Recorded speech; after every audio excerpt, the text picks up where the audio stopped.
अस्सलाम वालेकुम। Drama serial dine की आने वाली एक साथ बहुत ही धमाकेदार होने वाली है। जवार शाह की हवेली में एक जंग छिड़ चुकी है फौजिया शबाब और निहाल के दरमियान में।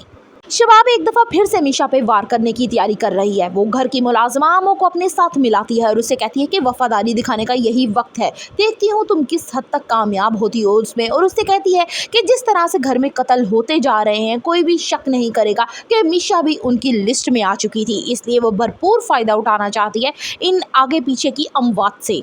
मीशा फिलहाल अपनी हर प्लानिंग में कामयाब होती जा रही है, लेकिन ज़रा ठहरिए, थोड़ा सा सोचिए कि ये शुरुआत हुई कहाँ से थी। असल बात तो शुरू उसके वालिदैन ने की थी ना। हुनैन का कत्ल निहाल के बाप ने किया। अब यहाँ पे शबाब उसके खून की माफ़ी के बदले निहाल को तलब करती है उसकी माँ से। उसकी माँ को चाहिए था अगर वो अपनी बेटी की अच्छी ज़िंदगी चाहती है तो ना डील करती है। निहाल की माँ ये बात अच्छे तरीके से जानती थी कि जवार शाह उससे शादी कर रहा है तो सिर्फ बच्चे के लिए, और बच्चा होने के बाद वो निहाल को छोड़ देंगे, लेकिन फिर भी अपने लालची शोहर को बचाने के लिए वो निहाल की शादी जवार शाह से कर देती है। अब जहां पे निहाल यानी मीशा सबसे बदला लेती जा रही है, सबको इंतकाम की आग में झोंकती जा रही है, वहां पे ये अपने माँ बाप को भी ना भूले, उनको भी इस आग में घसीट के लेके आए कि जुल्म करने वाले तो आप लोग थे। और कानून को भाई 10 हाथ से सलूट है कि एक ही घर में 4 खून हो जाते हैं और उनका शक अभी भी सिर्फ मीशा पे नॉर्मल ही है। इस सूरत में तो वो मीशा को उठा के अगर पुलिस स्टेशन भी ले जाते, उससे गहरी तफ्तीश भी करते तो वो भी कम था।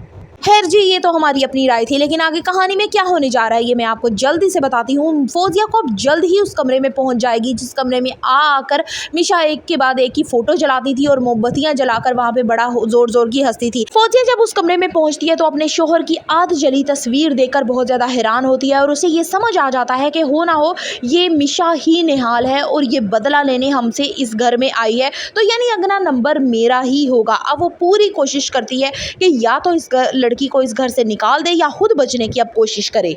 मीशा फौजिया को मारने का इरादा तर्क करती है क्योंकि डॉक्टर नवीद को वो तसल्ली देती है कि किसी सूरत अब समीर को नहीं छोड़ा जाएगा। मीशा अपनी चिकनी चुपड़ी और अपनी अद्दाओं के जाल में समीर को उलझा कर उस जगह पे ले आती है जहां का पता डॉक्टर नवीद उसे देता है। वहां पे आकर उसे रस्सी से बांध दिया जाता है और डॉक्टर नवीद उसे कहता है कि तुमने मेरी मासूम नगीन को इंतकाम का निशाना बनाया, अब तुम जिंदा नहीं बचोगे। डॉक्टर नवीद समीर को अच्छा खासा मारता है और उसके बाद समीर किसी तरह से हाथ छुड़ाकर वहाँ से जब भागने की कोशिश करता है तो उसकी गाड़ी में जो गन पड़ी होती है वो मीशा ऑलरेडी निकाल चुकी होती है, यानी ये दोनों बहुत शातिर बन चुके होते हैं कातिल। अब यहाँ पे समीर जैसे ही भागता है तो मीशा उसे गोलियों से भून देती है। क्या जवार शाह जिस पे इतना इत्मीनान करता है मीशा पे, कभी इसकी हकीकत खुलकर उसके सामने आ सकेगी या नहीं? Further reviews of dine kindly subscribe my channel and like the video.